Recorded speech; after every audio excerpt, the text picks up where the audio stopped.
Mgbgt back with you, and today it's part 9 of Project Ginsu before YouTube.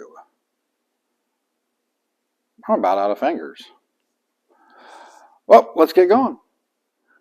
In the last video, I'd gotten the basic shape of the firewall and inner fender wells figured out and had mocked up the whole front end to make sure that everything fit and lined up properly.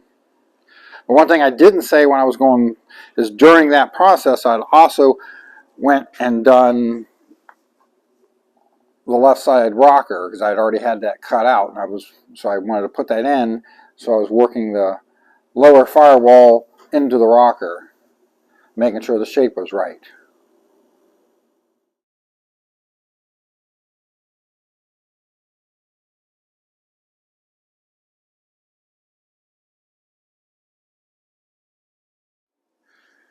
And then once I got the firewall mocked up, I went ahead and cut out the right side rocker, which is what I figured would be finally the last of all the major rust.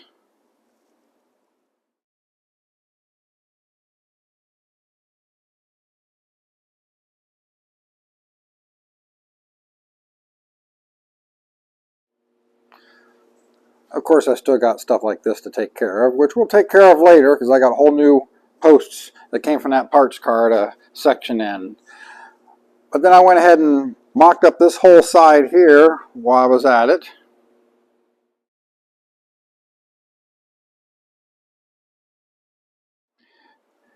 And during that process, I come in here and filled in this area here from where I had lengthened the car.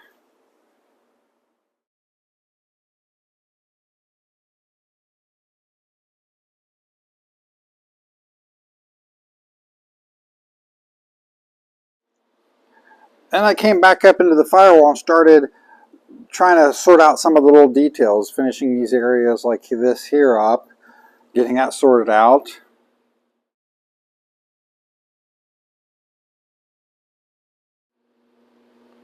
And then it was time to take these parts here from both sides and actually make them fit and trim them up to fit here properly and pull them in and weld them in for good.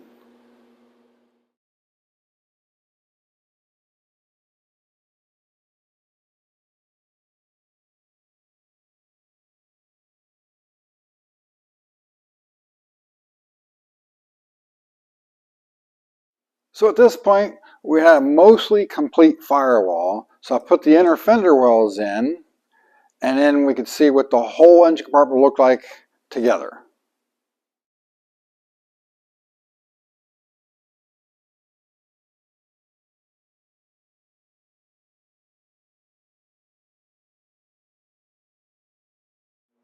So now that I got the front of the car that far along and had the engine fitting, I decided it was time to start looking at the rear of the car.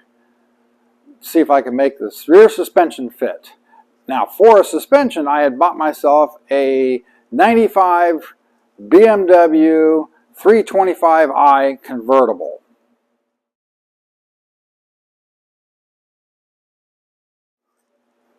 Now I know, it was a good looking, completely rust-free car, but it had its problems. It had a blown head gasket, the top was starting to split, the interior was trashed, and most of the dash didn't work. So I picked it up cheap, and it was an automatic. Most BMW guys don't seem to care much about the old automatic cars. And being an automatic, it gave me the 390 gear set in it rather than what a 310 I think the manuals had. So that was better for me, I figured.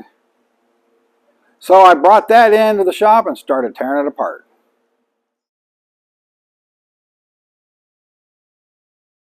So now I was actually able to sell the engine out of the car to someone who said he might end up rebuilding it to put into his son's car at some point.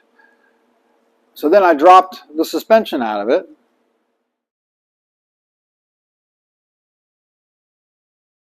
And then I started cutting the car up. Now I didn't really take any pictures or anything during that process, but I pared it down to where I had just the rear section of the car.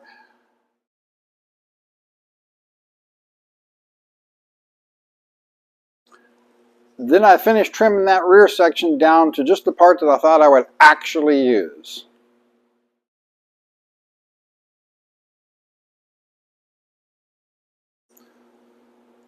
So then the front half of the car just got loaded on the trailer and went with the next load of scrap, which by this time I've been getting quite a bit of scrap built up.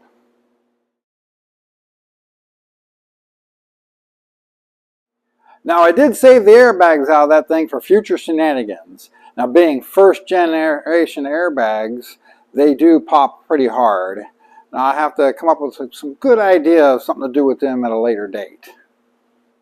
So at this point, it was time to start setting up the rear half of the jig. I wanted to build a flat table that represented ride height, so I have something to measure off of to set the rear suspension in.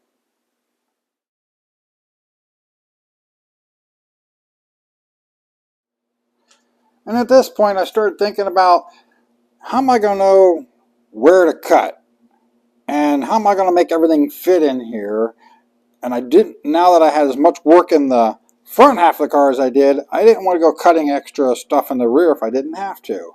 So I got the idea at this point to take the rear half of the parts car I got the inner fender wells and pieces off of, since it was going to go to the scrap anyway, and use it as a sacrificial lamb, if you will, to hack on it as much as I needed to just get this whole subframe section to fit in there. Then I could take all my measurements off of that, transfer it to here, and only cut what I needed out of this.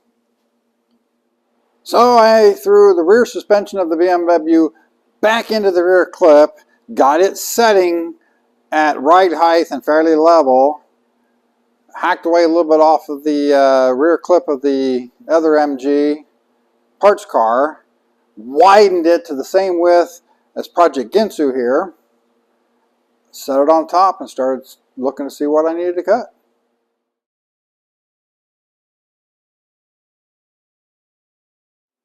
So the process of actually making that fit into the car, I think, is a subject for the next video.